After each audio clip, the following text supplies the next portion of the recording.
Continuando con el tema 4 de repaso, en la página 54, el tema general se llama Nuestro entorno y analiza algunas definiciones sencillas que ya hemos mencionado en otros capítulos. El primero que tenemos ahí es la relación que se establece entre el nicho ecológico y el hábitat y las condiciones para los organismos. Entonces, recordamos que cuando nosotros hablábamos del hábitat y del nicho ecológico, indicábamos que ellos pueden definir o determinar qué condiciones hay para un organismo. Ahorita vamos a redundar sobre estos términos, ¿verdad? Vamos a hablar de ellos nuevamente. Pero primero vamos a ver cuáles son esas condiciones.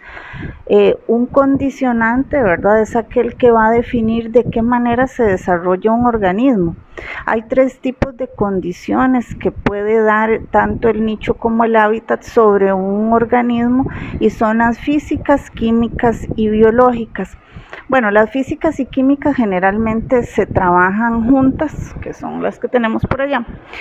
Entonces, cuando hablamos de condiciones físicas y químicas, más que todo hablamos, por ejemplo, de la cantidad de luz que necesita un organismo, ¿verdad? De los requerimientos de humedad, de la temperatura, de la acidez, los márgenes que hay, por ejemplo, de salinidad. Ustedes saben que un organismo de agua dulce no tolera los márgenes de salinidad de las aguas saladas y así sucesivamente, ¿verdad?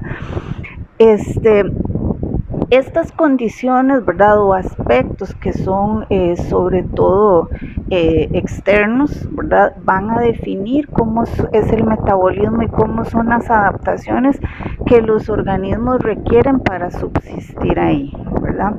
Estas condiciones a veces son extremas, ¿verdad? Entonces los organismos necesitan de adaptaciones muy específicas para vivir, por ejemplo, en un desierto, ¿verdad? Para condiciones de temperaturas muy altas o muy bajas. Entonces, esas adaptaciones que tiene cada organismo son las que le permiten hacer uso de los recursos en determinada situación. Hay organismos, ¿verdad?, que toleran condiciones de temperatura, por ejemplo, muy bajas o muy altas, ¿verdad? Que son los que se les dice en general extremófilos. Estuvimos viendo en clase que hay 3 tipos de extremófilos. Los primeros son los termófilos, que aguantaban temperaturas entre 60 a 80 grados Celsius, que son bastante elevadas. Los hipertermófilos, que toleran temperaturas casi de 100 grados Celsius, y los hipotermófilos, que son los organismos que toleran temperaturas bajo cero. Como les digo, son organismos que tienen adaptaciones bastante extremas. Hay organismos que en general son muy extremos.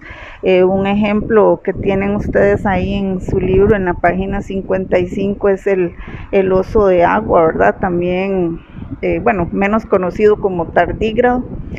Este animalito tiene unas condiciones de tolerancia a la temperatura bastante extremas, o sea que van desde los menos 200 grados Celsius hasta los 100 grados Celsius.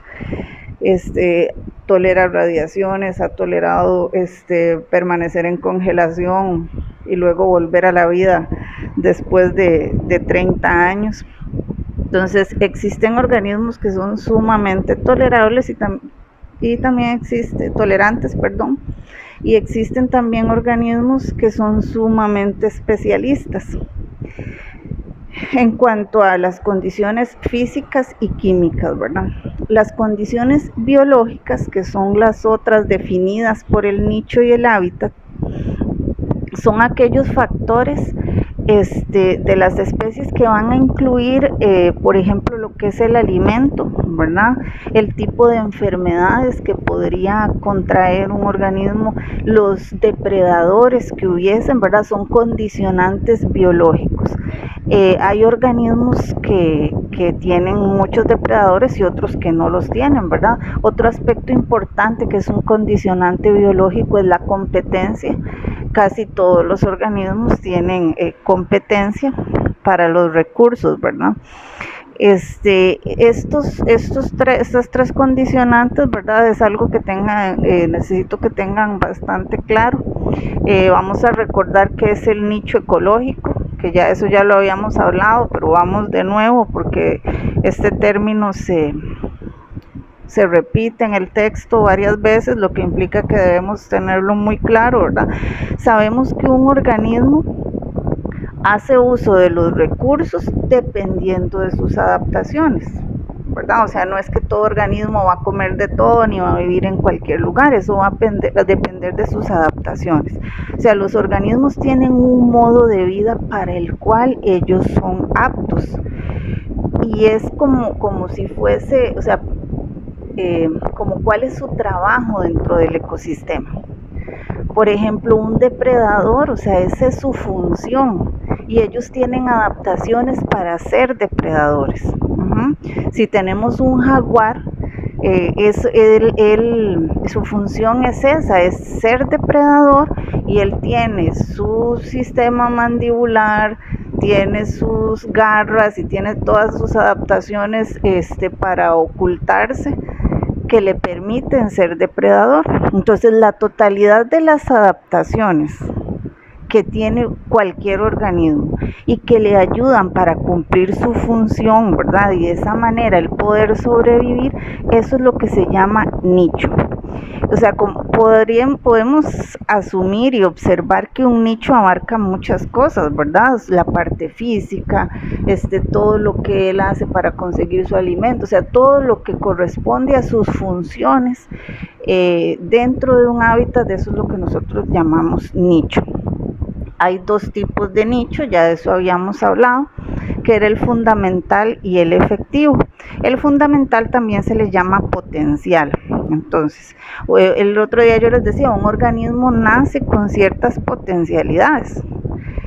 Por ejemplo, un organismo tiene la capacidad de tener crías cada 3 meses, por ejemplo, dependiendo del organismo. Pero no siempre va a ocurrir así. No es lo mismo lo que tenga un organismo de capacidad que lo que realmente haga, porque está también el nicho efectivo, que es lo mismo que el nicho real. Esto va a ocurrir dependiendo de las condiciones. Supongamos que un jabalí, supongamos que pudiese traer crías cada 3 meses y 3 semanas, pero resulta que este año había mucha escasez de alimento. Entonces, esta jabalí hembra tenía la capacidad de tener cierto número de crías. Ese es un nicho fundamental. Pero el nicho efectivo va a estar dispuesto dependiendo de las condiciones externas. Entonces, como no había comida, también la hembra no logró tener sus crías. Por tanto, el nicho real va a ser lo que realmente ocurra, dependiendo de las condiciones externas. Luego, en la página 57, nuevamente tenemos allí la definición de hábitat, que es el lugar físico donde se encuentran una especie determinada, donde se encuentran viviendo los organismos. Allí en ese lugar va a tener todas las condiciones que el organismo necesita para sobrevivir, dependiendo de las adaptaciones del organismo.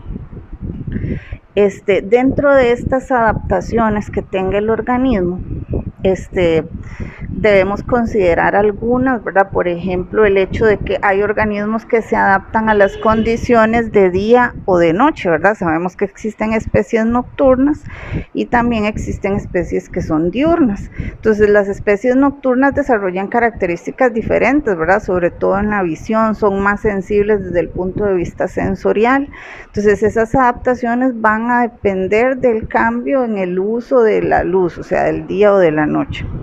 También estuvimos hablando de la especialización que tienen las especies, o sea, existen dos tipos de especies, las especialistas y las generalistas. Les hablaba que las condiciones de las especies especialistas son bastante concretas, o sea, ellos necesitan unos recursos sumamente limitados. Uno de los ejemplos que estuvimos hablando era del oso panda, que ellos se alimentaban exclusivamente de un tipo de bambú.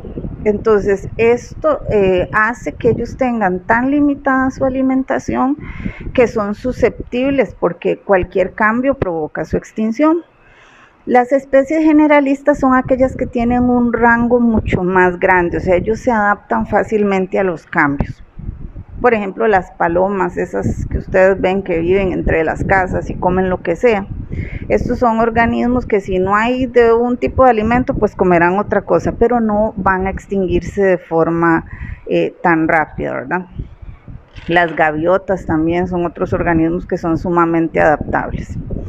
En ese aspecto, ¿verdad? Nosotros tenemos a dos tipos de especies que también volvemos a hablar un poco de este tema de los especialistas y los generalistas en la página 60, porque allí habla del límite de tolerancia. Entonces, hay factores que limitan a los organismos, ¿verdad? Que se llaman límite de tolerancia, y ahí se les nombra de otra forma. A los especialistas también se les llama especies estenoicas y a los generalistas se les llama especies eurioicas, para que recuerden que es más o menos lo mismo, ¿verdad?